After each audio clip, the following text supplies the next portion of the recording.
مفتی صاحب کے official channel مفتی طارق مسعود speeches کو سبسکرائب کریں۔ الحمد لله نحمده ونستعينه ونستغفره ونؤمن به ونتوكل عليه ونعوذ بالله من شرور أنفسنا ومن سيئات أعمالنا من يهده الله فلا مضل له ومن يضلله فلا هادي له ونشهد أن لا إله إلا الله وحده لا شريك له ونشهد أن سيدنا وحبيبنا وشفيعنا وسندنا محمدا عبده ورسوله صلى الله تعالى عليه وعلى آله وأصحابه وبارك وسلم تسليما كثيرا كثيرا أما بعد فأعوذ بالله من الشيطان الرجيم بسم الله الرحمن الرحيم يا أيها الذين آمنوا كتب عليكم الصيام كما كتب على الذين من قبلكم لعلكم تتقون وقال النبي صلى الله عليه وسلم من صام رمضان إيمانا واحتسابا غفر له ما تقدم من ذنبه ومن قام رمضان إيمانا واحتسابا غفر له ما تقدم من ذنبه۔ قرآن مجید کی ایک آیت اور رسول اللہ صلی اللہ علیہ وسلم کی ایک حدیث پڑھی ہے۔ اللہ تعالیٰ سے دعا ہے اللہ تعالیٰ صحیح طرح سے بات کہنے کی، سننے کی، سمجھنے کی اور پھر عمل کی توفیق عطا فرمائے۔ یہ جو میں نے آیت پڑھی رمضان سے متعلق آیت ہے، یا ایھا الذین آمنوا کتب علیکم الصیام، اے ایمان والو تم پہ روزے فرض کیے گئے ہیں، جیسے کہ تم سے پہلے لوگوں پہ بھی فرض کیے گئے تھے۔ ہم سے پہلے کن پہ فرض کیے گئے تھے؟ دو آسمانی مذاہب اسلام سے پہلے گزر چکے ہیں، جن میں جو مذاہب باقی ہیں ان میں سب سے قدیم یہودی اور اس کے بعد عیسائی۔ اچھا، آپ انٹرنیٹ پہ سرچ کریں گے تو قدیم مذہبوں میں جو ہندو مذہب یا بدھسٹ یہ قدیم شمار ہوتے ہیں کہ بہت پرانی تاریخ ہے ان کی، لیکن قرآن کا یہ دعویٰ ہے کہ سب سے قدیم مذہب وہ اسلام ہے۔ کان الناس امۃ واحدۃ، لوگ ایک ہی امت میں تھے، فاختلفوا، انہوں نے اختلاف کیا، حق سے انحراف کیا۔ جو انسانیت کی ابتدا شروع ہوئی ہے وہ ایک دین سے شروع ہوئی ہے، بعد میں اس دین سے انحراف کیا لوگوں نے تو بت پرستی کو اور شرک کو سوسائٹی میں پروموٹ کیا۔ تو ایک قوم تھے اصل میں، آدم علیہ السلام، اماں حوا، وہ کس دین پر تھے؟ توحید پر۔ اگر ہم آبادی کو یوں لے کے جائیں نا، ایسا ایک اور خرید لیں، جو چیز اچھی ہو نا وہ دو چار ہونی چاہیے، سمجھنے والے سمجھ گئے کیا کہنا چاہ رہا ہوں۔ قرآن کہہ رہا ہے فَانكِحُوا مَا طَابَ لَكُمْ، جو عورتیں تمہیں پسند آئیں ان میں دو دو تین تین چار چار سے کرو، تو پہلی پسند آئے تو پھر دوسری کرو۔ لوگ کہتے ہیں پہلی میں خرابی کیا ہے کہ ہم دوسری کریں، تو اللہ میاں نے کہا ہے کہ پہلی پسند آئے تو پھر دوسری بھی پسندیدہ ہو، پہلی میں خرابی ہے پھر تھوڑی۔ اگر آپ کہیں دوسری شادی کے لیے جائیں وہ بولیں پہلی میں کیا خرابی ہے، تو آپ کہیں اگر خرابی ہوتی پھر تھوڑی کرتا میں، خرابی نہیں ہے تو اللہ میاں نے کہا ہے کہ جو پسند آئے اس سے کرو، تو پہلی بھی پسند آئی تھی اس لیے اس سے کری، اب دوسری بھی پسند آ رہی ہے اس لیے اس سے کر رہا ہوں۔ یہ خیر رمضان سے ہٹ کے کچھ باتیں، یہ باتیں شوال میں کرنے کی تھیں لیکن چلو۔ ہاں تو آپ نیٹ پہ سرچ کریں گے تو قدیم مذاہب میں جو آئے گا نا وہ کیا آئے گا؟ بدھسٹ۔ تو دیکھو یہ جو انٹرنیٹ کی تحقیقات ہوتی ہیں نا، یہ سائنسدانوں کی جو ہسٹری کی تحقیقات ہوتی ہیں، بعض تحقیقات ایسی ہوتی ہیں کہ اس میں ریسرچ اور تحقیق کا مطلب یہ ہوتا ہے کہ ہم جہاں تک مطلع ہو سکیں، یعنی جو ابھی لٹریچر ہمارے پاس موجود ہے اس لٹریچر کو دیکھا جائے تو قدیم مذہب کون سا ہے؟ بدھسٹ ہے یا ہندوازم ہے, جو لٹریچر موجود ہے. کیونکہ ظاہر ہے یہودی مذہب شروع ہوا موسیٰ علیہ السلام سے, تو موسیٰ علیہ السلام کی تاریخ تو ابراہیم علیہ السلام کے بھی بہت بعد کی ہے نا. اس سے پہلے کا لٹریچر وہ بھی یہودیوں کے پاس ہوگا, لیکن اور زیادہ قدیم جائیں گے تو لٹریچر مارکیٹ سے شارٹ ہے. لیکن بت ہمیں ملتے ہیں کھدائی کے دوران, یہ جی 10,000 سال پرانا بت نکل آیا کہیں سے, 12,000 سال. تو یہاں سے پھر جو ہسٹری لکھنے والے لوگ ہیں ان کو دھوکہ ہوتا ہے, وہ سمجھتے ہیں قدیم کیا ہے, یہ بدھزم جو ہے یا ہندوازم یا بت پرستی کسی بھی نام سے ہو یہ قدیم ہے. حالانکہ ایسا نہیں ہے, کیونکہ جو پرانے صحیفے جتنے تھے وہ نئے صحیفوں میں ضم ہو گئے ہیں. تو ایک چیز تک بعض دفعہ لوگ پہنچ نہیں پاتے, تو یہ دعویٰ کر دیتے ہیں کہ یہ ٹھیک ہے. یہ بہت غلط طریقہ ہے, یہ بہت غلط طریقہ ہے. ہونا یہ چاہیے کہ ریسرچ اور تحقیق میں یہ کہا جائے کہ ہماری معلومات کی حد تک جو اب تک ہمارے پاس وسائل اور ذرائع ہیں اس کے مطابق یہ کہا جا سکتا ہے. اس سے آگے کا ہم دعویٰ نہیں کر سکتے. لیکن آج منجن بکتا نہیں ہے جب تک آپ کسی چیز میں یقین کے ساتھ دعویٰ نہ کریں. سمجھتے ہو, یہ ہماری قوم کا نا ایک بہت بڑا المیہ ہے. یہ ہر جگہ نظر آئے گا آپ کو, یہ گوروں میں بھی ملے گی یہ چیز آپ کو. جب تک یقینی طور پر کسی چیز کا دعویٰ نہیں کر دیں بات چلتی نہیں ہے مارکیٹ میں, سوسائٹی میں. تو آپ یہ دعویٰ, میں نے جو زیادہ پڑھے لکھے لوگ دیکھے ہیں وہ ہمیشہ کسی چیز کے بارے میں جب دعویٰ کرتے ہیں تو مے بی, کیا کہتے ہیں, امکان ہے. بڑے ڈاکٹر سے جب آپ ملیں گے نا تو ڈاکٹر صاحب اس دوا کے یہ سائیڈ افیکٹ ہیں, پاسبل ہیں. سنا ہے اس دوا کا بہت فائدہ ہے, ہاں ہم نے بھی سنا ہے. زیادہ بڑے بڑے دعوے نہیں کرتے. جو اناڑی حکیم ہوگا, اناڑی ڈاکٹر ہوگا, جب دعویٰ کرے گا ایسا جیسے بہت ہی, جب تک آسمان کی بلندیوں تک نہیں لے جائے گا کسی چیز کو, تو اس وقت تک ایسا لگے گا کہ یہ تحقیق ہی نہیں ہے. تو یہ خوب سمجھ لیں, قرآن نے یہ دعویٰ کیا ہے کان الناس امۃ واحدہ, لوگ اصل میں ایک مذہب پہ تھے, اس کے بعد اس صحیح مذہب سے لوگوں نے اختلاف کرنا شروع کیا ہے. اور وہ صحیح مذہب کیا تھا؟ توحید. ویسے بھی عقل سے اگر دیکھا جائے تو دیکھو یہ جو آج لوگوں کی آبادی ہے 6 ارب کے قریب آبادی ہے. آپ جب اسکول میں نہیں پڑھتے تھے کراچی میں تو گراف بنایا کرتے تھے نا, گراف بناتے ہیں نا, دیکھو یہ ایک لکیر ایسے کھینچی, ایک لکیر ایسے کھینچی, ٹھیک ہے نا, مہنگائی کا گراف بنا رہے ہیں. اس وقت ڈالر یہاں تھا, پھر ڈالر یہاں گیا, پھر ڈالر یہاں گیا, پھر ڈالر, تو ایک پورا لکیر بنتی ہے. اس سے آپ کو اندازہ ہوتا ہے اتار چڑھاؤ کا, یعنی پہلی نظر میں دیکھنے سے ہی اندازہ ہو جاتا ہے یار کرنسی کی ڈی ویلیو کا ریشو کتنا ہے, ڈی ویلیو ہونے کا. تو اسی طرح یہ جو انسانوں کی آبادی ہے نا 6 ارب, اس کا اگر ہم ماضی کی طرف جاتے ہیں تو مجھے ایک بات بتاؤ, یہ آبادی بڑھ رہی ہے یا کم ہو رہی ہے؟ بولو نا. ابے پاسٹ کی طرف, ماضی کی طرف ہم جاتے ہیں تو بڑھ رہی ہے یا کم ہو رہی ہے؟ کیا کوئی یہ دعویٰ کر سکتا ہے آج دنیا میں 6 ارب ہیں تو 100 سال پہلے 12 ارب تھے یا 7 ارب تھے؟ کوئی پاگل ایسا پیدا ہوا دنیا میں؟ کچھ چیزیں ایسی ہوتی ہیں فیوچر کو دیکھ کے آپ پاسٹ کا پتہ لگا لیتے ہو. فیوچر کو دیکھ کے کس کا پتہ لگا لیتے ہو؟ پاسٹ کا.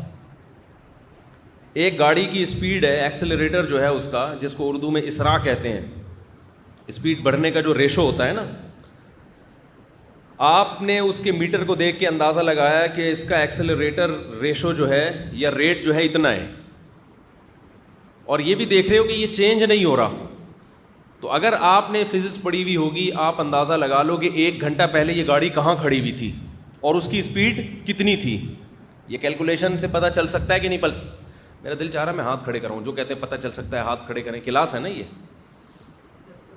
اب پھر آپ لوگ کی انسلٹ ہوگی اس میں, اس لیے میں ایسے نہیں ہاتھ نہیں کھڑا کروا رہا آپ سے. تو بتاؤ اس ایکسلریٹر ریٹ کو دیکھ کر, ریشو کو دیکھ کر اندازہ ہو جائے گا نا ایک فزکس جاننے والے کو کہ یار یہ اسپیڈ اس کی فی الحال اتنی ہے اور میٹر اوپر جانے کی رفتار اتنی ہے. تو اس کا مطلب جب ہم پاس کی طرف جاتے ہیں تو اتنے کلومیٹر پہلے یہ گاڑی فلانے اڈے پہ تھی اور اس کی اسپیڈ کیا تھی, اتنی تھی. وہ اندازہ لگا لیتا ہے نا. تو اب مجھے ایک بات بتاؤ, ہم ماضی کی طرف جاتے ہیں تو آبادی بڑھتی ہوئی نظر آ رہی ہے یا کم ہوتی ہوئی نظر آ رہی ہے؟ آپ کہو گے یہ رمضان پہ بیان ہو رہا ہے, یہ فزکس کے اصول سمجھائے جا رہے ہیں. بھائی ہمارا اسٹائل ہی یہی ہے, سننا ہے سنو, نہیں تو پتلی گلی سے نکلو. کچھ کانسیپٹ کلیئر کرنا ضروری ہے اس زمانے میں. تو جس طرح سے یلغار ہوتی ہے نا فتنوں کی, اس کا جواب اسی اسٹائل میں دیا جاتا ہے. سمجھتے ہو کہ نہیں سمجھتے؟ جو فتنوں کی یلغار جس, اب چلو زیادہ نہیں جاتا میں آگے. اچھا, تو پاس کی طرف جب جاؤ گے آپ تو آبادی بڑھتی بھی نظر آ رہی ہے یا گھٹتی ہوئی؟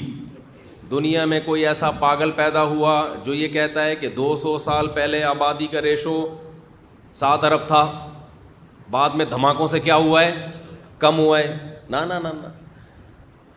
جتنا ماضی میں جائیں گے گروتھ ریشو تو خیر بڑھ رہا تھا, لیکن آبادی کا ریشو کم ہوتا چلا جائے گا. آبادی کم ہوتے ہوتے, اب جو ہم گراف بنائیں گے, آپ نے گراف بنایا, ایک لکیر ایسے کھینچی, ایک لکیر ایسے کھینچی آپ نے, ٹھیک ہے نا. اسکول میں نہیں کھینچی, پڑھتے نہیں ہیں نا اسکولوں میں. تو اب آپ اوپر سے نیچے لکیر لانا شروع کرو گے, ٹھیک ہے نا. 6 ارب تھے 100 سال پہلے گئے, فرض کر لو 5 ارب, فرض کر لو, اتنے نہیں تھے, اس سے بھی کم تھے, بلکہ اور بھی کم تھے. اور نیچے ہوتے ہوتے ایک 0 پوائنٹ آئے گا کہ نہیں آئے گا؟ اس میں کہیں بندر آ جائے نا تو میرا نام بدل دینا. بس یہ میں کہنا چاہ رہا تھا. سمجھنے والے سمجھ گئے. یہ اتنی تیزی سے پیچھے گراف جائے گا نا کہ آپ کو تھوڑے ہی عرصے پہلے آبادی کتنی نظر آئے گی؟ 0. اس کے لیے اربوں سال پیچھے جانے کی ضرورت نہیں ہے. دیکھو, 1 سے 2 ہونا اس میں زیادہ ٹائم نہیں لگتا, 2 سے 4 ہونے میں زیادہ ٹائم نہیں لگتا. لیکن جتنا ٹائم 1 سے 2 ہونے میں لگا ہے نا, 2 سے 4 ہونے اور 4 سے 8 ہونے میں اس سے کم ٹائم لگتا ہے. ہم بچپن میں ایک سوال پوچھا کرتے تھے کہ یہ جو شطرنج, میں نے بہت کھیلا ہے بچپن میں, اللہ معاف فرمائے, کوئی کھیلنے کی چیز نہیں ہے, ٹائم ویسٹنگ ہے. شطرنج کھیلنا صرف فقہا کے نزدیک اس شخص کے لیے جائز ہے جس نے کوئی جنگی کمانڈر ہو اور جنگی چالیں دشمن کی سمجھنا یا اس میں مہارت پیدا کرنا چاہتا ہو. ورنہ ایسے کھیل جس میں آپ کا دماغ لگ رہا ہے نا, وہ کھیل اس لیے ناجائز ہیں کہ کھیل کھیلا جاتا ہے دماغ کو فریش کرنے کے لیے, تاکہ دماغ مفید کاموں میں استعمال ہو. اور آپ نے کھیل میں ہی دماغ کھپا کے ختم کر دیا تو مفید کام کے قابل نہیں رہا. کھیل کھیلے جائیں گے فزیکل ایکٹیویٹی, جو دوڑ رہے ہیں, بھاگ رہے ہیں, فٹ بال کھیل رہے ہیں, ہاکی کھیل رہے ہیں, اس طرح کی چیزیں, تاکہ دماغ فریش ہو. پھر دماغ کو آپ اچھے کاموں میں لگاؤ. دماغ ہی آپ نے شطرنج میں 6 گھنٹے ضائع کر دیا تو بچا کیا ہے آپ کے پاس؟ تو تھک گئے نا آپ. تو ٹائم ویسٹ کرنا اچھا کام نہیں ہے. ہاں, کسی جنگی کمانڈر کے لیے جس کو دماغ کو کے زنگ کو اتارنا ہے, تو یہ چند لوگوں کو اس کی ضرورت ہوتی ہے. خیر, تو شطرنج کے جو ڈبے ہوتے ہیں نا, ڈبے, ہم بچپن میں ایک واقعہ سنایا کرتے تھے کہ ایک بادشاہ کسی وزیر سے خوش ہوا. وزیر بڑا عقل مند تھا نا, تو بادشاہ نے اس سے پوچھا کہ تو مانگ, کیا انعام مانگتا ہے؟ جو مانگے گا میں تجھے دوں گا. وزیر بڑا ہوشیار تھا. وزیر نے کہا کہ حضور شطرنج, یہ وزیر تو تھا جس نے شطرنج ایجاد کیا تھا. بادشاہ نے خوش ہو کے, یار تو نے ایسا خاندانی کھیل جس میں ٹائم اتنا زبردست ضائع ہوتا ہے تو نے ایجاد کیا, بہرحال ذہانت تو ہے نا, تو مانگ کیا مانگتا ہے؟ وزیر بڑا عقل مند تھا. اس نے کہا کہ شطرنج کے جتنے خانے ہیں نا, کتنے ہوتے ہیں میں بھول گیا ابھی, 64. تو پہلے خانے میں تو ایسا کر, 1 سکہ رکھ یا 1 درہم, دوسرے میں اس کے ڈبل, تیسرے میں اس کے بولو ڈبل, چوتھے میں اس کا بھی ڈبل, 5ویں میں اس کا بھی ڈبل. تو بس 64 خانوں تک یہ کر دے. بادشاہ نے کہا یہ کیا یار, 2 4 8 16 اس طرح کر کے میں 64 خانے کمپلیٹ ہو جائیں گے.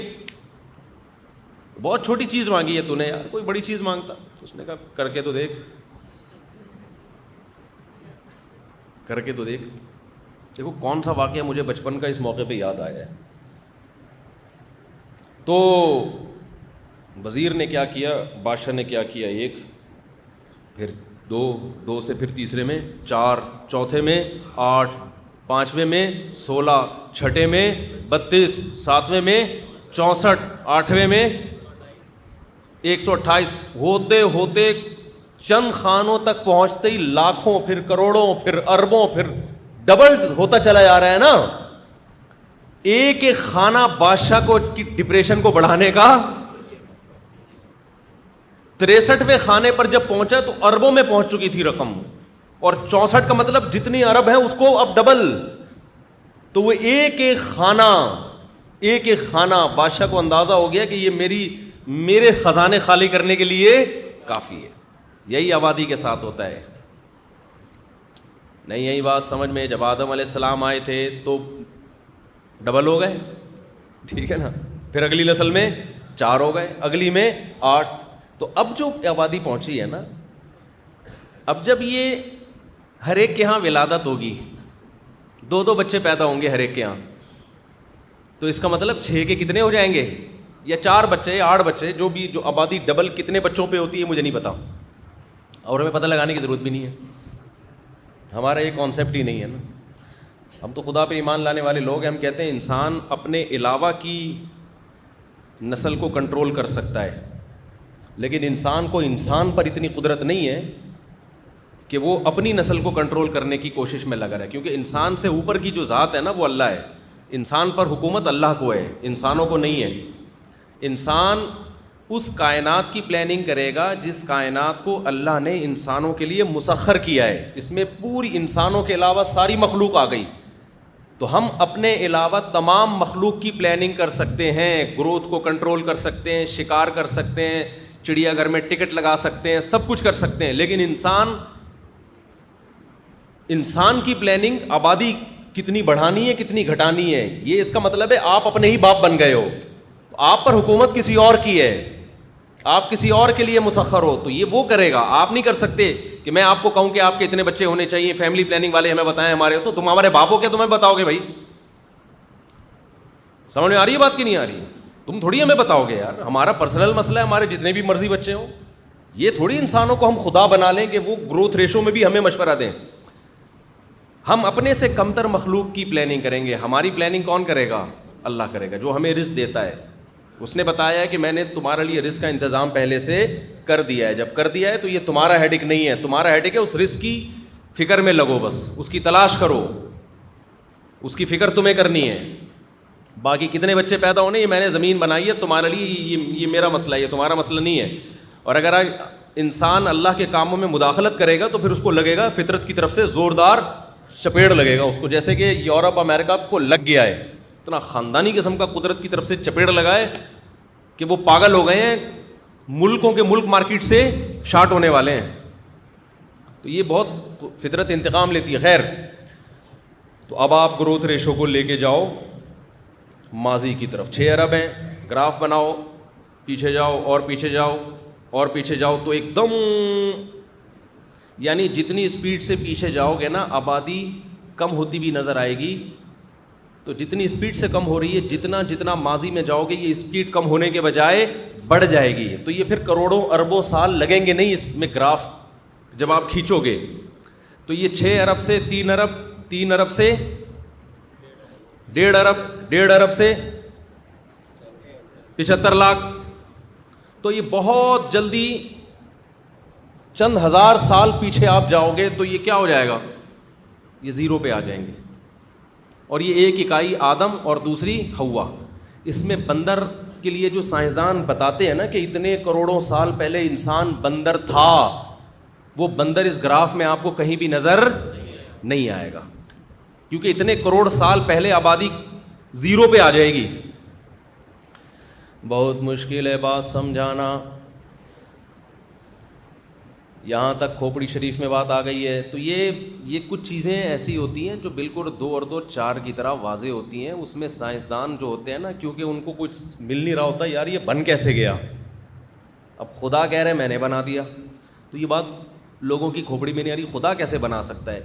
تو اس سے بڑی بے عقلی کی بات کر لی کہ خود بخود بن گئے.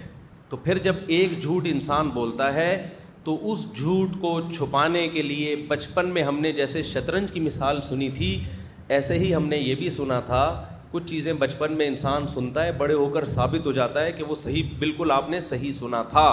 کہتے ہیں ایک جھوٹ جب انسان بولتا ہے تو اسے چھپانے کے لیے 100 جھوٹ مزید بولنے پڑتے ہیں.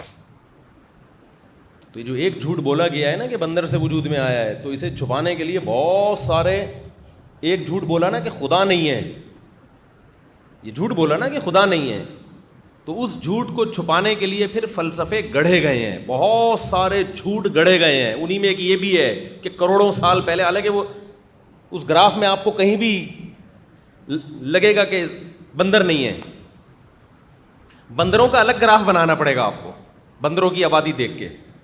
وہ بھی ماضی میں جائیں گے تو بندر ہی آ رہے ہوں گے, اس میں بھی کوئی اور چیز, جس جانور کا گراف بنائیں گے نا اس میں وہی جانور ہی آ رہا ہوگا. سمجھتے ہو, کہیں بھی کوئی اور چیز نہیں آئے گی اس میں. اور اگر کوئی چیز آ رہی ہے تو جو پہلا سیل وجود میں آیا ہے نا, سیل جس سے کہتے ہیں کہ اتنے ساری مخلوقات وجود میں آئیں, وہ سیل اتنا پیچیدہ ہے کہ اس سیل کو خود بخود فرض کرنے کے لیے اتنا بڑا جھوٹ بولنا پڑے گا کہ وہ جھوٹ اب تک آپ نے کبھی بولا نہیں ہوگا. اگر مان لو نا یہ سب مخلوق کی اکائی ایک سیل سے شروع ہوئی ہے, وہ سیل آسان, اس کی وہ جو کمبینیشن ہے نا مختلف چیزوں کا, اور اس کی جو ایڈجسٹمنٹ ہے وہ کھربوں سال میں بھی نہیں ہو سکتی. وہ اتنی پیچیدہ ایک اکائی ہے, یونٹ ہے. سمجھتے ہو کہ نہیں سمجھتے ہو؟ تو وہ ویسے ہی اس کے لیے پھر مزید 25-30 جھوٹ بولنے پڑیں گے. تو بہتر نہیں ہے یار, اللہ نے بنایا ہے, اپنی قدرت سے بنا لیا, دیٹس آل, ختم. کیا خیال ہے؟ تو اصل موضوع کی طرف میں آتا ہوں. تو میں یہ عرض کر رہا تھا کہ اب دیکھو, جب یہ ابتدا چند ہزار سال پہلے آدم پہ جا کے ختم ہوتی ہے, ایک اکائی پہ جا کے ختم ہوتی ہے, تو اس کو کسی نے بنایا ہوگا کہ نہیں بنایا ہوگا؟ تو جس نے بنایا ہے, تو یہ کیسے ہو سکتا ہے کہ جس نے بنایا تو پہلا انسان ہی اس بنانے والے کو بھول کے پتھروں کی پوجا کرنا شروع کر دے؟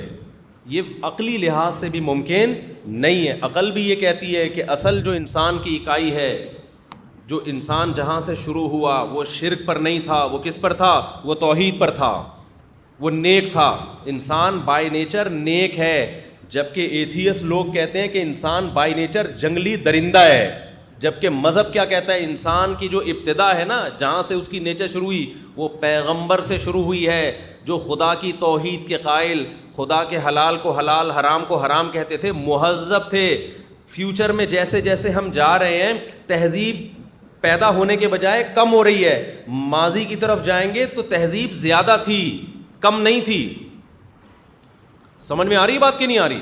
دیکھو آج کل جو تاریخ لکھنے والے جب ریسرچ کرتے ہیں نا, یہ ایک بڑا ظلم یہ کرتے ہیں کہ آسمانی مذاہب کو بیچ سے نکال دیتے ہیں. یعنی انسانوں کی ہسٹری جب بیان کی جائے گی نا, انسان کتنا جنگلی تھا ماضی میں, تو جنگل کے انسانوں کو دکھایا جا رہا ہوگا, قتل کر رہے ہیں, زنا کر رہے ہیں, عورتوں پہ ظلم ہو رہا ہے. حالانکہ یہ وہ تمام قومیں ہیں جو کسی آسمانی مذہب کو فالو نہیں کرتی, جبکہ میجورٹی کس کو فالو کرتی رہی ہے؟ آسمانی کتابوں کو. آج بھی دیکھ لو, یہود و نصارہ آج بھی دنیا میں, اور اسلام دنیا میں سب سے بڑی آبادی ہے. تو اتنی بڑی آبادی کو, اس کا مطلب یہ ریسرچ صحیح نہیں ہے. آپ اگر ماضی کی طرف جاؤ گے, آپ کو زنا زیادہ نظر آئے گا یا کم نظر آئے گا؟ بولو. کم نظر آئے گا. فیملی سسٹم مضبوط نظر آئے گا. حتیٰ کہ جو مشرک ہیں, بت پرست ہیں, ان میں بھی فیملی سسٹم تھا. میں ایک سوال پوچھتا ہوں کہ یہ فیملی سسٹم کہاں سے آ گیا لوگوں میں؟ یہ کس نے ان کو ساری قوموں کو جمع کر کے بتایا کہ میاں بیوی بن کے رہنا ہے؟ کیا یہ خود سے ہو سکتا ہے؟ گول میز کانفرنس ہوئی تھی؟ یا پہلا انسان جو دنیا میں آیا اس میں اتنی عقل تھی کہ اس کو پتہ ہے کہ نکاح کر کے رہنا ہے ہم نے, اور آگے بچوں کی بھی شادیاں کرانی ہے, زنا نہیں کرنا؟ یہ خدا کی گائیڈنس کے بغیر ممکن بولو نہیں ہے. اب یہاں بھی آپ گراف کھینچو. ہم اس وقت دنیا میں دیکھ رہے ہیں زنا زیادہ ہے, پہلے زنا کم تھا. یورپ امریکہ میں بہت زیادہ زنا ہے. کیا 150 سال پہلے بھی اتنا ہی تھا؟ پہلے ان کا خاندانی نظام تھا. چائنا میں زنا پھیل گیا, کیا 100-150 سال پہلے بھی اتنا تھا؟ چائنیز بتائیں گے نہیں تھا. اب آپ زنا کے بارے میں گراف بناؤ. ابھی زنا کا ریشو اتنا, ماضی میں کم ہوتے ہوتے ایک وقت آئے گا یہ پچھلی قوموں میں آپ کو نکاح کا ریشو بہت زیادہ. اب ایک سوال یہ ہوتا ہے کہ دنیا کے مختلف خطوں میں لوگ شادی بیاہ کر کے رہتے تھے, ان مختلف خطوں کے لوگوں کو کس نے جا کے ایک پلیٹ فارم پہ جمع کیا ہے کہ زنا کر کے نہیں رہنا بلکہ ایک جوڑے اور پیر بنا کے رہنا ہے؟ کیا یہ اس چیز کی طرف ساری دنیا کے لوگوں کی خود بخود نظر جا سکتی ہے؟ نہیں جا سکتی. یہ اس کی علامت ہے, یہ سب کسی ایک گائیڈنس کے تحت جمع ہوئے تھے, اور وہ گائیڈنس کیا تھی؟ وحی کی تعلیمات. تو یہ تمام کے تمام پہلے کسی پیغمبر کو فالو کرتے رہے ہیں, بعد میں آ کے ان پیغمبروں کی تعلیمات سے دور ہوتے رہے. انہی پیغمبروں نے ان کو بتایا تھا کہ زنا بری چیز ہے اور نکاح کر کے رہنا. یہ پیغمبر کی تعلیمات کے بغیر خود سے عقل ان چیزوں کی طرف نہیں جا سکتی. جا سکتی ہوتی تو اب جانی چاہیے تھی نا. کیا ہو گیا بھائی مولوی صاحب, آپ کہاں سے تشریف لائے ہیں جی؟ اچھا, کورنگی کراسنگ سے. آپ کہہ رہے ہوں گے مولوی صاحب کی کیا قصے لے کے بیٹھ گئے ہیں. ابھی میں آ رہا ہوں. اصل میری تمہید ہمیشہ لمبی ہوتی ہے, کانسیپٹ کلیئر کرنا ضروری ہے. تو اس سے ہی پتہ چلتا ہے بھائی یہ جو آسمانی مذاہب ہیں, آسمانی مذاہب, خدائی تعلیمات, یہ کانسیپٹ زیادہ پرانا ہے, اور لوگ خدائی تعلیمات سے جو آزاد ہوئے ہیں یہ آزادی نہیں ہے, یہ بعد میں آئی ہے. تو اسلام سب سے پرانا مذہب ہے. اسلام سے میری مراد توحید. ہاں, جو اس مسائل میں چینجنگ وہ تو ہر دور میں ہوتی رہی ہے نا, مسائل میں تو تبدیلی ہوتی رہی ہے ہر دور میں. تو اب جو میں نے آیت پڑھی تھی نا, اس کا مفہوم سمجھیں کہ جب سے اسلام دنیا میں آیا, یعنی آدم علیہ السلام سے توحید کا مذہب دنیا میں آیا, اور یہ مائک خراب ہونا شروع ہو گیا ہے.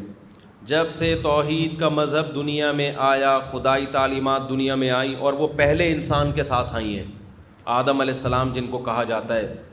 تو اس وقت سے روزے بھی اللہ نے بولو فرض کی ہیں, اسی وقت سے نمازیں بھی اللہ نے فرض کی ہیں, اسی وقت سے زکاتیں بھی اللہ نے فرض کی ہیں. اسلام ان فروعی مسائل کا نام نہیں ہے جن میں آج ہم جھگڑا کر رہے ہیں, یہ تو ہر دور میں تبدیل ہوئے ہیں. موسیٰ علیہ السلام کے ہاں نماز کا طریقہ ڈیفرنٹ تھا, عیسیٰ علیہ السلام کے ہاں ڈیفرنٹ تھا. روزے کا طریقہ بھی موسیٰ علیہ السلام کی شریعت میں کچھ اور, عیسیٰ علیہ السلام کی شریعت میں کچھ اور, اسلام کی شریعت میں کچھ اور. نکاح طلاق کے طریقے ہو سکتا ہے ابراہیم علیہ السلام اور موسیٰ علیہ السلام کی شریعت میں کچھ اور ہوں, ہماری شریعت میں کچھ اور. زمانہ جاہلیت میں جو ابراہیم علیہ السلام کا دین چلا آ رہا تھا اس میں کچھ اور. یہ چینجنگ تو ہوتی رہتی ہیں, اور بعض اسلام کے مسائل ایسے ہیں جو چینجیبل ہیں. خود اسلام نے ان میں لچک رکھی ہے کہ زمانے کے حساب سے وہ مسائل چینج ہو سکتے ہیں. عرف کی وجہ سے بھی بعض مسائل چینج ہو جاتے ہیں کہ بھئی پہلے عرف نہیں تھا اب عرف ہے. خود سے چینج کرنا نہ شروع کر دیں آپ. پتہ چلا کہ پہلے 5 نمازیں تھیں اب مصروفیت زیادہ ہے تو 4 ہو جانی چاہیے. یا پہلے لوگوں کے پیپر نہیں ہوتے تھے تو جیسے پروفیسر صاحب نے فتویٰ دے دیا کہ کل آپ کا پیپر ہے تو آپ جو ہے وہ رمضان کا روزہ چھوڑ سکتے ہیں. یہ والا چینجنگ میری مراد نہیں ہے. اب کون سی مراد ہے ایک الگ ٹاپک ہے. تو جب سے آدم علیہ السلام جو پہلا انسان دنیا میں آیا, یہ سارے احکام اسی وقت سے اللہ نے نازل کر دیے. جو بیسک احکام ہے, شراب آدم علیہ السلام کے وقت سے حرام ہے, اور یہ حرام کس نے کی ہے؟ اللہ نے حرام کی ہے. زنا آدم علیہ السلام کے وقت سے حرام, جو پہلا انسان دنیا میں آیا اس کے لیے زنا کرنا حرام تھا, اس کی اولاد کے لیے زنا کرنا حرام تھا. شراب پینا اس کے لیے بھی حرام, اس کی اولاد کے لیے بھی حرام. غریبوں کا خیال کرنا, اپنے مال میں سے ان کے مال پہ خرچ کرنا آدم پہ بھی فرض اور آدم کی اولاد پہ بھی قیامت تک فرض رہے گا. یہی وجہ ہے قرآن مجید میں اللہ نے جو غیر مسلم لوگ ہیں ان کے نماز نہ پڑھنے کی کو بھی جرم کے طور پہ بیان کیا کہ نماز نہیں پڑھتے. سوال پیدا ہوتا ہے وہ کلمہ ہی نہیں پڑھتا تو نماز پڑھ کے کیا کرے گا وہ؟ سمجھ میں آ رہی ہے بات؟ بھائی قرآن میں آتا ہے الذین لا یؤتون الزکاۃ، یہ مشرک لوگ، غیر مسلم لوگ یہ زکوٰۃ ادا نہیں کرتے، لا یقیمون الصلاۃ یہ نماز قائم نہیں کرتے، جب ان کو نماز کے لیے بلایا جاتا ہے تو جواب نہیں دیتے۔ اب سوال پیدا ہوتا ہے کہ اللہ تو نے نماز مسلمانوں پہ فرض کی ہے، غیر مسلموں پہ فرض نہیں کی، تو نے زکوٰۃ مسلم پہ فرض کی ہے، غیر مسلم پہ فرض نہیں کی، تو جب فرض ہی نہیں کی ہے تو ان کو کیوں کہہ رہا ہے کہ یہ زکوٰۃ نہیں دیتے اور یہ روزے نہیں رکھتے اور یہ نماز نہیں پڑھتے؟ سوال پیدا ہوتا ہے کہ نہیں ہوتا؟ اس کا جواب یہی ہے کہ یہ سب پہ فرض ہیں اصل اصولی اعتبار سے۔ جس خدا نے پیدا کیا نا پہلا انسان، اس پہ نماز بھی فرض تھی، روزے بھی فرض تھے، زکوٰۃ بھی فرض تھی، توحید بھی فرض تھی۔ تو غیر مسلموں پر یہ بھی لازم ہے کہ توحید کا عقیدہ رکھیں اور توحید کا عقیدہ رکھنے کے بعد نماز بھی قائم کریں۔ بغیر توحید کے نماز قبول نہیں ہوگی۔ لیکن جب قرآن کہتا ہے نا کہ نماز کیوں قائم نہیں کرتے، مطلب یہ کہ جیسے تم سے توحید کے بارے میں سوال ہوگا، الگ سے یہ بھی سوال ہوگا کہ نماز کیوں نہیں پڑھی تم نے۔ اگر وہ جواب میں کہتا ہے کہ اللہ غیر مسلم کی نماز قبول نہیں ہے، تو اللہ کہتے ہیں جیسے بے وضو کی نماز قبول نہیں ہے، اسے کہا جاتا ہے کہ نماز پڑھو، تو وضو کا حکم اس میں خود بخود داخل ہوتا ہے کہ نہیں ہوتا؟ آپ نے کسی سے کہا نماز پڑھو، اس نے پڑھ لی، آپ نے کہا وضو کیا تو کہہ رہے وضو تو نے نماز پڑھنے کا بولا تھا، وضو کا تھوڑی بولا تھا۔ تو ہم کیا کہیں گے؟ بھائی نماز کے لیے شرط کیا ہے؟ وضو۔ تو ہم ملامت تو اس کو نماز نہ پڑھنے پر الگ سے کر رہے ہیں، وضو پہ الگ سے نہیں کر رہے، اس لیے کہ وہ اس کے ضمن میں داخل ہے۔ تو اسی طرح قرآن کہتا ہے ہم غیر مسلموں سے روزے کے بارے میں بھی سوال پوچھیں گے قیامت کے دن، نماز کے بارے میں بھی، زکوٰۃ کے بارے میں بھی۔ اگر وہ یہ کہے گا کہ اللہ توحید کے بغیر تو یہ چیزیں قبول نہیں تھیں، تو اللہ کہے گا کہ یہ چیز اس میں داخل تھی کہ تجھے نماز پڑھنی تھی، اسلام قبول کر کے، عقیدہ توحید رکھ کے، یہ تیرے ذمے تھے کہ نماز پڑھ تو۔ اس سے پتہ چلتا ہے کہ غیر مسلم سے جہاں اسلام کا سوال ہوگا قیامت کے دن، الگ سے نماز کا اور زکوٰۃ کا بھی سوال ہوگا۔ یہ قرآن میں ہے یہ۔ تو یہ اتنے بڑے احکام ہیں کہ یہ تو ہماری نیچر کا حصہ ہیں۔ آج کل جو لبرل لوگ ہیں نا، انہوں نے انسانوں کو میڈیکل سائنس کی بیس پہ جانوروں پہ قیاس کیا ہوا ہے۔ وہ کہتے ہیں انسان کے لیے الگ سے کوئی خدائی قوانین کی ضرورت بولو نہیں، لہذا وہ میڈیکل سائنس تو یہی کہتی ہے گدھے اور انسان میں کوئی فرق۔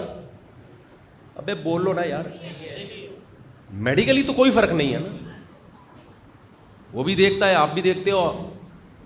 بھائی بات یہ ہے کہ میڈیکلی فرق نہیں ہے، لیکن روحانی طور پر زمین اور آسمان کا فرق ہے۔ یہی وجہ ہے کہ کسی انسان کو گدھا بولتے وہ غصے سے پاگل ہو جائے گا اور وہ حرکتیں کرے گا جو گدھا بھی نہیں کرتا، اتنا پاگل ہو جائے گا غصے سے۔ بھائی سوال پیدا ہوتا ہے کیا ہو گیا اگر گدھا بول دیا ہم نے؟ آپ بھائی گدھا بھی کھاتا ہے پیتا ہے، خواہشات ہیں اس میں، چلتا ہے، آپ بھی کھاتے ہو پیتے ہو، اس کی الگ قسم کی خوراک ہے، آپ کی تھوڑی ڈیفرنٹ قسم کی ہے۔ اور کیا فرق ہے دونوں میں؟ فرق کس کا ہے؟ روح کا، دماغ کا، سوچ کا۔ اس سوچ کو ٹھیک کرنا یہ میڈیکل سائنس کا کام نہیں ہے۔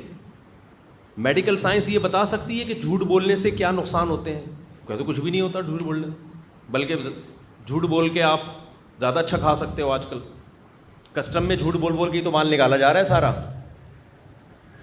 دیکھو ایک ڈاکٹر کے پاس گئے آپ، ڈاکٹر نے کہا آپ کے لیے نٹس کھانا، خشک میوہ کھانا بہت ضروری ہے ورنہ مر جاؤ گے آپ کہو گے ڈاکٹر صاحب میری جیب میں تو پیسے ہی نہیں، میں تو غریب آدمی ہوں۔ ڈاکٹر کہتے ہیں چلو بوائل انڈے کھا لیا کرو صبح۔ ڈاکٹر صاحب انڈے کے پیسے بھی نہیں ہیں۔ ڈاکٹر کیا کہے گا؟ بھائی میڈیکل سائنس جو ہے یہ انسان کی صحت وہ خوراک دیکھتی ہے، جیب بولو نہیں دیکھتی۔ آپ کے جسم میں اگر آئرن کی کمی ہے یا آپ کے جسم میں اگر پروٹین کم ہو رہے ہیں تو وہ انڈا کھانے سے ہی پورے ہوں گے۔ وہ پروٹین آپ کی غربت سے بالکل بھی متاثر نہیں ہوں گے کہ اس کے پاس چونکہ انڈا کھانے کے پیسے نہیں ہیں لہذا اس پہ ترس کھا کے بغیر انڈے کے ہی اس کے مسل بنا دو۔ یہ ڈاکٹر کی تحقیق ہے یا نہیں ہے؟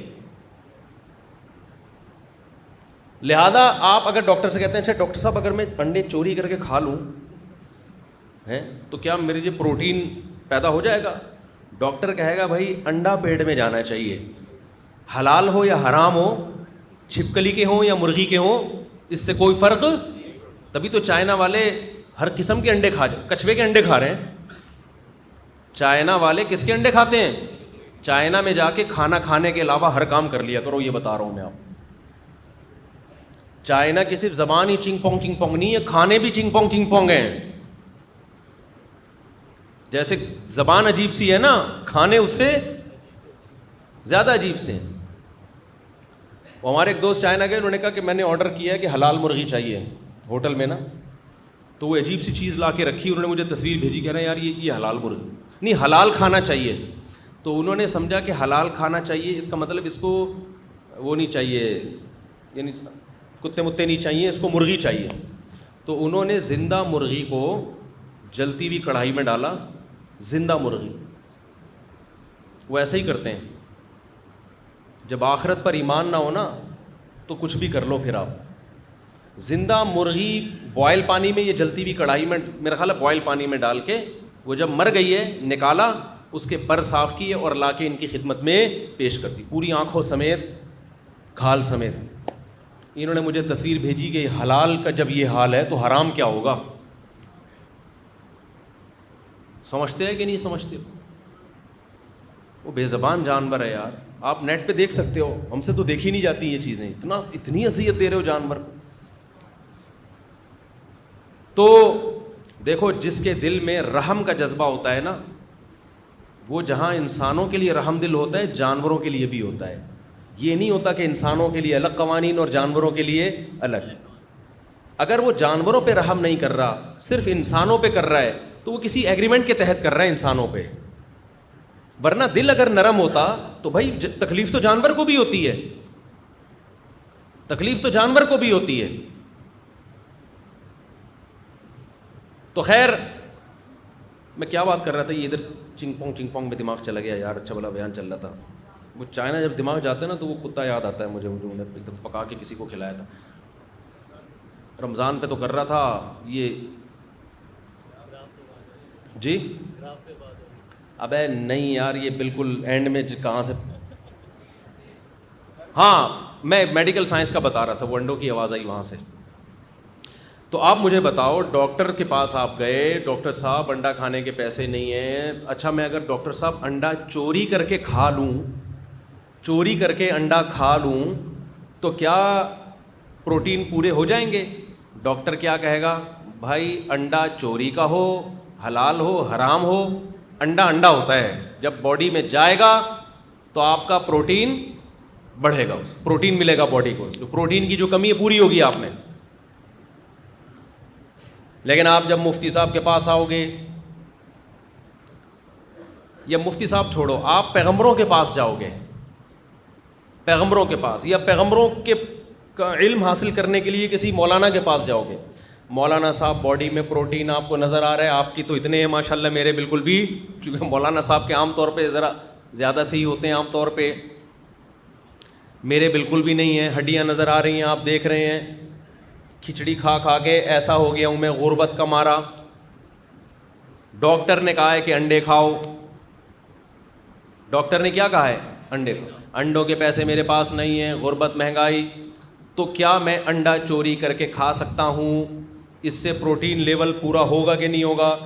مولانا صاحب کیا کہیں گے؟ بھائی ان کا ٹاپک میڈیکل سائنس نہیں ہے، ان کا ٹاپک کیا ہے؟ دین کا علم ہے. وہ علم جو انسان کو انسان بناتا ہے، انسان اور گدھے میں فرق کرتا ہے. وہ کہیں گے بھائی اگر آپ نے انڈا چوری کر کے کھا لیا، پروٹین تو آپ کے پورے ہو جائیں گے، آپ دیکھنے میں بھی اچھے ہیلدی لگو گے، فٹ فاٹ، کہیں دکھا کا پیغام بھیجو گے ٹھا کر کے قبول ہوگا، اور کہیں بھی جاؤ گے کسی محفل میں لوگ آپ کو عزت دیں گے، یار کیسا چہرہ چمک رہا ہے بھائی، انڈے نظر آ رہے ہیں، انڈے پھوٹ رہے ہیں آنکھوں سے، گالوں سے انڈے ابل رہے ہیں. کیونکہ 2 انڈے کھانے سے تھوڑی، تو پھر انڈے روزانہ چوری کرنے پڑیں گے نا، پھر تو ہمیں اپنی مرغیوں پہ پہرا بٹھانا پڑے گا. لیکن میرے بھائی، آخرت آپ کی تباہ ہو جائے گی، اور اللہ کی نظر میں آپ اس آیت کے مصداق ہوں گے. اولئک کالانعام بل ہم اضل. قرآن کہتا ہے وہ لوگ جو خدا کی نافرمانی کرتے ہیں وہ جانوروں کی طرح ہیں, گدھے گھوڑوں کی طرح ہیں, بلکہ ان سے بھی بدتر ہیں. روحانی طور پر آپ میں اور گدھے گھوڑے میں کوئی فرق نہیں رہے گا, بلکہ قرآن کہہ رہا ہے اس سے بدتر ہو جاؤ گے, کیونکہ گدھے گھوڑے میں سینس نہیں ہے, آپ کو اللہ نے سینس دی ہے, پھر بھی آپ چوری کر رہے ہو. اب چونکہ لبرل قسم کے مولانا بھی مارکیٹ میں بہت آ گئے ہیں, اگر وہ مولانا لبرل قسم کے ہوئے تو جواب چینج ہوگا ان کا, کہیں گے ایکچولی پروٹین چونکہ باڈی کی ریکوائرمنٹ ہے, کل آپ کا پیپر ہے, آپ رمضان کا روزہ چھوڑ سکتے ہیں. ایک مشہور مفسر ہے نا, جنہیں اسکالر آپ جانتے ہیں نا ان کو, مشہور اسکالر ہیں جنہوں نے فتویٰ دیا ہے کہ کل آپ کا اگر پیپر ہے تو آپ فرض رمضان کا روزہ چھوڑ سکتے ہیں, کیونکہ ایسا بالکل حرام ہے. رمضان کا روزہ اسلام کا رکن ہے, رکن کہتے ہیں جس کے بغیر عمارت ہی کھڑی نہ ہو, صرف سفر اور بیماری میں چھوڑنے کی اجازت ہے, اس کے علاوہ قطعاً اجازت نہیں ہے. تو اگر لبرل قسم کے مولانا ہوں گے وہ کہیں گے کہ بھائی پروٹین چونکہ باڈی کی ریکوائرمنٹ ہے, اس کے بغیر آپ زندہ نہیں رہ سکتے, لہذا مجبوراً آپ چوری کر کے کھا سکتے ہیں. لیکن جس عالم کو عمق ہوگا نا دین کے علم میں, گہرائی ہوگی, وہ کہے گا کہ جان اگر جا رہی ہو نا, جب مرنے لگو اس وقت تو آپ بقدر ضرورت کھا سکتے ہو, فیوچر میں موت کا پروٹین جب کم ہو جاتے ہیں اتنی جلدی نہیں مرتا آدمی. ایسے تو ہر آدمی مرنے والا ہے کراچی میں, کوئی ایک بندہ دکھاؤ جس میں سب کچھ پورا ہو. ڈاکٹر کہتے ہیں وائٹامن ڈی تو 90% لوگوں میں ہے ہی نہیں, وائٹامن ڈی کی کمی سے بھی تو کتنی بیماریاں پیدا ہوتی ہیں. اب آپ نے کیا کیا کہ چونکہ میرے پاس وائٹامن ڈی کی کمی پوری کرنے کے لیے جو غذائیں چاہیے وہ غذائیں اتنی مشکل ہیں, آپ نیٹ پہ سرچ کرو, اس کے لیے آپ کو پتہ نہیں شلجم کے پودے خود لگا کے کھانے پڑیں گے, مچھلی کی خاص قسمیں آپ کو کھانی پڑیں گی, اور پتہ نہیں کیا کیا کھانا پڑے گا. اس کے لیے آپ کو جب تک لوگوں کی جائیدادیں نہیں کھاؤ گے آپ کا وٹامن ڈی اس زمانے میں پورا نہیں ہو سکتا. دھوپ تو ہے ہی نہیں نا, بیٹھتے ہی نہیں دھوپ میں, اور کہتے ہیں دھوپ سے بھی پورا نہیں ہو رہا وہ. تو اگر آپ اتنے براڈ مائنڈڈ بنتے چلے جاؤ گے تو وائٹامن ڈی کی کمی کے لیے بھی چوری کی اجازت, سودی بینکوں میں جاب کی اجازت. لیکن جو صحیح علم جس کے پاس ہوگا وہ کیا کہے گا, بھائی اللہ میاں نے خنزیر کھانے کی اجازت اس وقت دی ہے فیوچر میں موت کا خوف نہ ہو, بلکہ موت آپ پر مسلط ہو جائے, ابھی آپ کو لگے کہ میں نے نہیں کھایا تو ابھی مر جاؤں گا میں. ایسی شدید مجبوری میں اللہ نے آپ کو حرام کھانے کی اجازت دی ہے, پھر وہ حرام حرام نہیں رہتا, فیوچر کے خوف سے اجازت نہیں ہے. دیکھو رمضان کا روزہ چھوڑنے کی اجازت ہے اس شخص کو جس کو غالب گمان ہو کہ روزہ رکھا تو بیمار ہو جاؤں گا میں, ابھی بیمار ہو جاؤں گا. لیکن اگر کسی کو یہ خوف ہے کہ میں نے روزے رکھے تو اس سے میرا کولیسٹرول زیادہ کم ہو جائے گا, جب کولیسٹرول زیادہ کم ہوگا تو پھر یہ ہوگا, پھر یہ جب ہوگا تو پھر یہ ہوگا, پھر جب یہ ہوگا تو پھر یہ ہوگا, پھر ہو سکتا ہے پھر یہ ہو جائے, پھر ہو سکتا ہے پھر یہ ہو جائے, ہو سکتا ہے 6 سال میں مر جاؤں. اس خوف سے روزہ چھوڑنے کی آپ کو اجازت بولو نہیں ہے. یہ روزہ چھوڑیں گے تھوڑی ہے, ابھی لگ رہا ہو بھائی آج روزہ رکھا تو ٹیں ہو جاؤں گا میں, ٹھیک ہے نا, یا گیا یا بیمار پڑ جاؤں گا, ابھی غالب گمان ہو. کل پرسوں ترسوں کا اتنا لمبے چوڑے نہیں ہوتے, ورنہ تو پھر شریعت کے ہر حکم کا مذاق اڑائیں گے لوگ, اس کو تماشا بنا لیں گے. تو میں یہ کر رہا تھا کہ ڈاکٹر صاحب آپ کو یہ کہیں گے کہ انڈا چوری کا ہو یا بغیر چوری کا, اخلاقیات سے تو اس کا تعلق ہے کہ چوری نہ کریں, لیکن باڈی آپ کی نہیں دیکھتی. لیکن مولانا صاحب آپ کو کیا کہیں گے, بھائی بغیر پروٹین کے سوکھے سڑے ہو کے زندگی گزار لو, کوئی بات نہیں, تمیز سے مر جاؤ, قیامت کے دن تمہارا شمار انسانوں میں ہوگا, حیوانوں اور جانوروں میں نہیں ہوگا. اور اگر کھا کے حلال حرام کی فکر کیے بغیر فل پروٹین کے ساتھ قبر میں چلے گئے تو اٹھتے ہوئے آپ کے پروٹین نہیں ہوں گے جس دن قبر سے اٹھو. یہ تعلیمات ہیں مذہب کی, اور یہ سب سے قدیم ہے. انسان جب دنیا میں آیا تو اخلاقیات کا علم اسی دن سے دنیا میں آیا ہے, کیونکہ انسان کو دیکھو میڈیکل سائنس اب ترقی کر رہی ہے, ماضی میں جائیں گے تو میڈیکل سائنس کی ترقی زیادہ ہوگی یا کم ہوگی, بولو نا, کم ہوگی. ہو سکتا ہے آدم علیہ السلام کے دور میں تو میڈیکل سائنس کی بنیادی اکائیاں ہی لوگوں کو نہ پتہ ہو, بس یہ پتا ہو کہ کھانے سے پیٹ بھرتا ہے اور پینے سے پیاس بجھتی ہے. آپ ماضی میں جائیں تو ایسا ہی ہے نا, بہت سارے پرانے فلسفے تھے غلط ثابت ہو گئے. حکمت کے حکیموں کی رائے میں بھی تبدیلی آتی رہتی ہے. کچھ حکیموں کی باتیں ایسی ہیں جو صدیوں سے چلی آ رہی ہیں, چلتی رہیں گی, ڈاکٹر بھی اب اسی کو مان رہے ہیں, لیکن بہت سی باتیں چینج ہو چکی ہیں. اب مسئلہ یہ ہے, میں ایک مثال سے بات سمجھاتا ہوں. یہ جو کان میں دوا ڈالنے سے روزہ ٹوٹتا ہے کہ نہیں ٹوٹتا, ہمارے یہاں جامع الرشید میں اس پہ چند سال پہلے تحقیق شروع ہوئی, کیونکہ جتنے ہمارے قدیم فقہا ہیں سب نے یہ لکھا ہے کہ کان میں دوا ڈالنے سے روزہ ٹوٹ جاتا ہے. اور اس کی وجہ یہ لکھی کہ جب ہم کان میں دوا ڈالتے ہیں تو ہمارے دماغ میں جاتی ہے وہ, تو جب بھی کوئی چیز ہم کھائیں نا دماغ میں جائے یا پیٹ میں جائے تو روزہ ٹوٹ جاتا ہے. یہ اجماعی مسئلہ ہے. اب جدید سائنس نے, میڈیکل سائنس نے یہ کہا کہ بھائی علماء کو اس طرف متوجہ کیا کہ آپ یہ لکھتے ہیں کہ کان میں دوا ڈالنے سے چیز دماغ تک پہنچتی ہے, حالانکہ میڈیکل سائنس اب یہ کہہ رہی ہے کہ ایسا دماغ اور کان کے درمیان کوئی راستہ نہیں ہے. حلق میں تو جا سکتی ہے, پتہ نہیں حلق میں بھی جا سکتی ہے نہیں جا سکتی مجھے نہیں پتا, لیکن بہرحال دماغ میں نہیں جا سکتی, حلق میں بھی نہیں جا سکتی میرا خیال ہے. اب علماء پریشان ہو گئے, یار یہ کیا ہو گیا, تو اتنے سالوں سے ہم مسئلہ لکھتے, حدیث میں ایسا کچھ بھی نہیں ہے. حدیث اس سے کیا ہے, خاموش ہے. حدیث میں سے تو یہ پتہ چلے گا کہ باڈی کے اندر یعنی دماغ یا پیٹ میں کوئی چیز نہیں جانی چاہیے.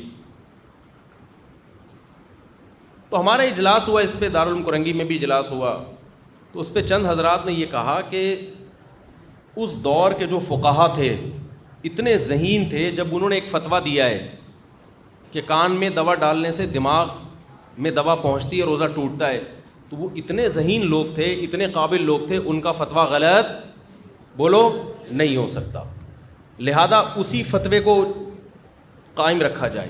لیکن دوسری جو رائے سامنے آئی نا وہ بڑی خاندانی, دوسرے علماء کی جو رائے وہ یہ رائے تھی کہ اس دور کے جیسے فقہا اتنے ذہین تھے دین کے علم میں, میڈیکل سائنس میں نہیں, تو جیسے آج کی فقہی تحقیقات جو شرعی مسائل میں وہ اس دور کے فقہا کا مقابلہ نہیں کر سکتی, میڈیکل سائنس میں الٹا ہے.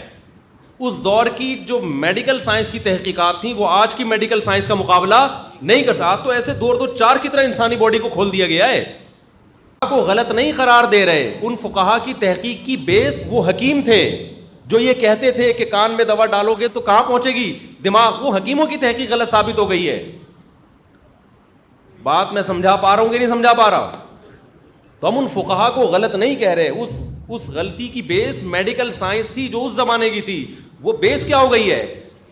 ہم آج کے فقہا کا, علماء کا اس زمانے کے علماء سے مقابلہ نہیں کر رہے, وہ تو ظاہر ہے پہلے زیادہ علم تھا, دین کا علم پہلے زیادہ تھا. ہم مقابلہ کر رہے آج کے ڈاکٹروں کا 1300 سال 1000 سال پرانے ڈاکٹروں سے, اس کے مقابلے میں تو آج علم زیادہ ہے. نہیں آ رہی بات میرا خیال ہے. یہی وجہ ہے کہ ہمارا یہی فتویٰ ہے کہ کان میں دوا ڈالنے سے روزہ نہیں ٹوٹتا, لیکن بہرحال اختلافی مسئلہ ہے, اس میں زیادہ شدت جائز نہیں ہے. تو اب میں آپ کو جو اصل بات کی طرف لے کر آ رہا تھا کہ آپ جتنا قدیم جائیں گے نا, روحانی علم, وہ علم جو انسان کو انسان بناتا ہے, اس کا گراف اوپر جائے گا, اور جتنا فیوچر کی طرف جائیں گے اس کا گراف نیچے. تبھی حدیث میں آتا ہے قرب قیامت میں علم اٹھے گا. حالانکہ دنیا کا علم تو اٹھ تھوڑی رہا ہے, دنیا کا علم تو پھیل رہا ہے. تو یہاں علم سے کون سا علم مراد ہے؟ دین کا علم.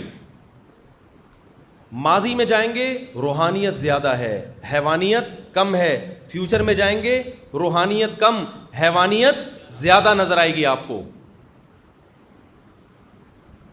اتنی حیوانیت کہ اب وہی جو ہومو سیکچولیٹی کے نام پہ جو تباہی پھیلا دی ہے, وہ تو درندگی کی انتہا کر دی ہے نا.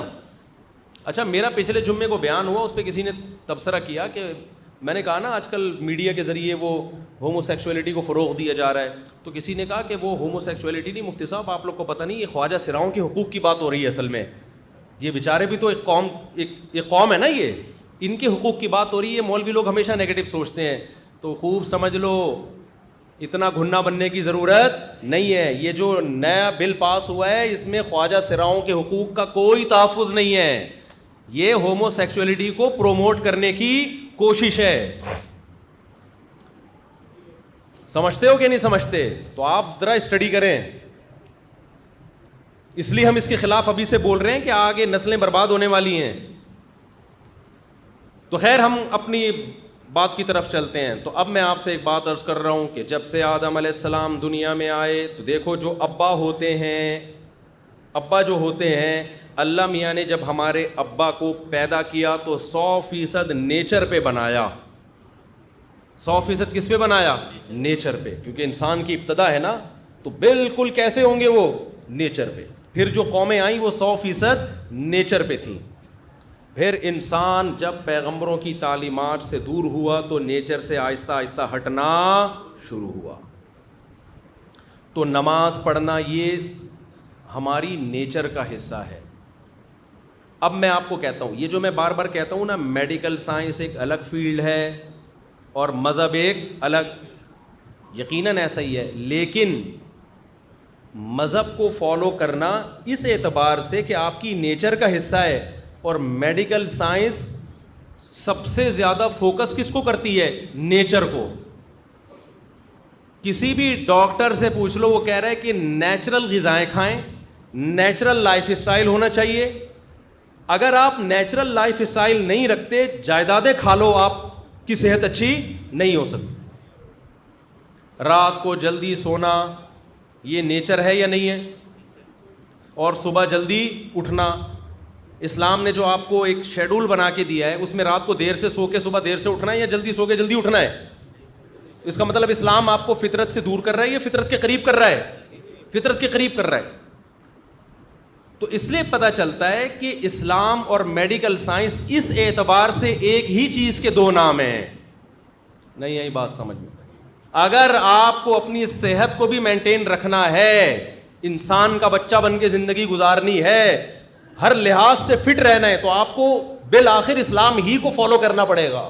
اس کے بغیر آپ صحت مند بھی نہیں ہو سکتے. تو روزہ جو اللہ نے فرض کیا نا, نماز, یہ ہماری صرف روح کی ریکوائرمنٹ نہیں ہے, یہ ہماری باڈی کی بھی ریکوائرمنٹ ہے. سمجھتے ہو کہ نہیں سمجھتے؟ سچ بولنا یہ صرف ہماری روح کی ریکوائرمنٹ نہیں ہے, یہ ہماری باڈی کی بھی ریکوائرمنٹ ہے. اب میں آپ کو مثال دیتا ہوں. آپ کہیں گے مفتی صاحب ابھی تو آپ کہہ رہے تھے چوری کا انڈا کھاؤ یا حلال انڈا کھاؤ, پروٹین تو سیم پیدا ہوں گے, تو پھر مذہب چوری کا انڈا کھانے سے منع کیوں کر رہا ہے؟ بھائی صرف آپ کو پروٹین کی ضرورت نہیں چاہیے, مینٹلی ہیلتھ بھی چاہیے. وہ چوری کر کے وہ مینٹلی ہیلتھ آپ کو حاصل نہیں ہو سکتی, کیونکہ نیچر کے خلاف ہے حرام کھانا. آپ کی باڈی ڈسٹرب ہوگی, آپ بے سکونی میں جاؤ گے. ہو سکتا ہے آپ پروٹین کا ایک کنستر بن جاؤ, گھی کا ڈبہ بن جاؤ آپ, لیکن آپ خودکشی سے مرو گے. چوری کرنے والے کبھی بھی سکون میں نہیں ہوتے.